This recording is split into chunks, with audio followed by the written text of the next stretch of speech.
it's Gwyn and welcome back to the channel. Massive, huge, gigantic and totally dominant. But exactly how big was the Beatles' impact?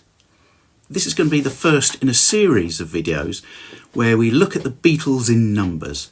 And today we're going to explore the Beatles' performance in the UK album charts from the point of release of their very first LP, Please Please Me, until the end of 1969. But before delving into that, let me pose you a question. In the UK singles chart for the first half of the 1980s, bands occupied the number one spot for 146 weeks. The likes of The Police, Duran Duran, The Specials, Madness, etc. were at the forefront of music success in the UK. The first half of the 1990s had 141 weeks of bands occupying the number one spot, with the likes of Take That, U2, Wet Wet Wet, and The Beautiful South, amongst others, reaching the summit of the charts. But moving forward to the first half of the 2020s, how many weeks at number one have been held by bands? Let me offer you some thinking time, so I'll give you the answer towards the end of the video. But for now, let's have a look at the UK album charts in the 1960s. So let's dive in.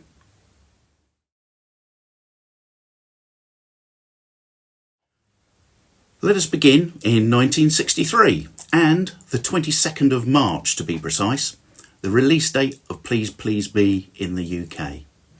Now, the landscape before this point was dominated by the likes of Elvis Presley, Cliff Richard, The Shadows, and an assortment of soundtrack LPs. The existing hierarchy of chart dominance was about to be toppled like a Jenga tower by four young upstarts from Liverpool. After reaching number one on the 5th of May, the Beatles continued to hold the number one spot with Please Please Me for 30 weeks, and subsequently with their second LP, With the Beatles, which held the number one spot for 21 weeks. That's 51 weeks consecutively, just short of a year at number one. 1964 saw similar dominance, with the Beatles at number one with the albums With the Beatles, A Hard Day's Night, which was at number one for 21 weeks, and Beatles for Sale for 11 weeks. A 12-week stretch starting in late April by the Rolling Stones' debut LP was the only non-Beatles LP to hit the top spot this year. The Stones, like the Beatles, would never have a more successful album in terms of weeks at number one with their debut LPs. Sharing the spotlight with the Fab Four in 1965 would be the Rolling Stones again, Bob Dylan, and the album which singularly secured the most weeks at number one, that's 71 weeks, during the 1960s, and that was the soundtrack to The Sound of Music. Not one of my favourite things, but there we go. The Fabs did hold their own, with Help being at number one for 9 weeks, and towards the back end of the year, Rubber Soul being at number one for 8 weeks. Help was in fact the first album ever to debut at number one in the UK charts. 1966 next, and Rubber Soul and Revolver for 7 weeks, and this was the only release of new material this year by the Beatles. Both would secure the number one slots in 1966, but a collection of Beatle oldies released for Christmas 1966 would only reach a lowly number 7. Well, the world was holding its breath for the much anticipated next Beatle album, which was released on May the 26th, 1967. Sgt. Pepper's Lonely Hearts Club Band spent 21 weeks at number one, epitomising the summer of love, and as different as can be from The Sound of Music, which was still rated highly in the public's affection as well as performing really well in the charts.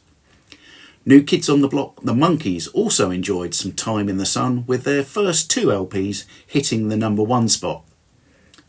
In contrast to the psychedelic vibe of 1967, however, the year closed with Ireland's rocking chair crooner Val Doonican at the top of the charts. Chunky knitwear was overcoming the stylish military jackets to the #1 spot.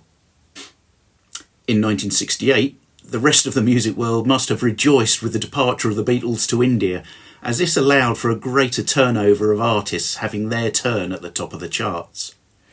Amongst those celebrating were Simon and Garfunkel, the Small Faces, Bob Dylan and Diana Ross and the Supremes.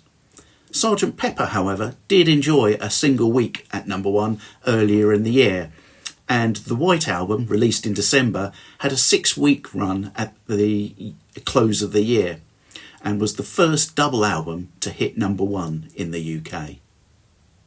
The decade's final year had chart representation from both the White Album and Yellow Submarine, which would only reach #3, as well as Abbey Road, which was #1 for a total of 18 weeks, but cumulatively in 1969 they were at #1 for 16 weeks, which is still not bad, eh? So that brings us to a close in terms of the years up until 1969. But prior to the Beatles' appearance in 1963, Elvis Presley was a perennial chart topper in the album charts, after which he just had 1 week at #1 in 1969. But he wasn't, however, the only casualty to the Beatles' dominance during the 1960s. Just spare a moment for the likes of The Who, The Kinks, The Beach Boys, The Byrds, the Dave Clark Five, Herman's Hermits, the Mamas and the Papas, Jimi Hendrix and The Doors, to name a few, who would not be able to boast of having a #1 LP in the UK during the 1960s. This chart here illustrates all the acts who had #1s during the Beatles era, during the 1960s, and how many weeks they had #1. As you can see, everyone else was blown away. Well, I hope you've enjoyed this journey through the UK album charts. Let me know your thoughts in the comments below, and perhaps you might like to let me know what you'd like to see next in terms of a breakdown in numbers.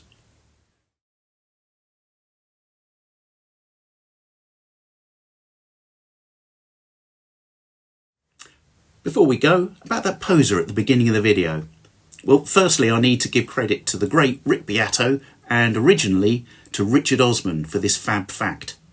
So we had 146 weeks for the first half of the 1980s, 141 weeks for the first half of the 1990s, and, wait for it, 3 weeks at the beginning of the 2020s. Illustrating the complete demise of the band as a musical force in the charts, one that it previously had dominated. In fact, the bands that had achieved these 3 weeks were Radio 1's Live Lounge All-Stars, not really a band in the typical sense, Little Mix, and the Beatles, with Now and Then.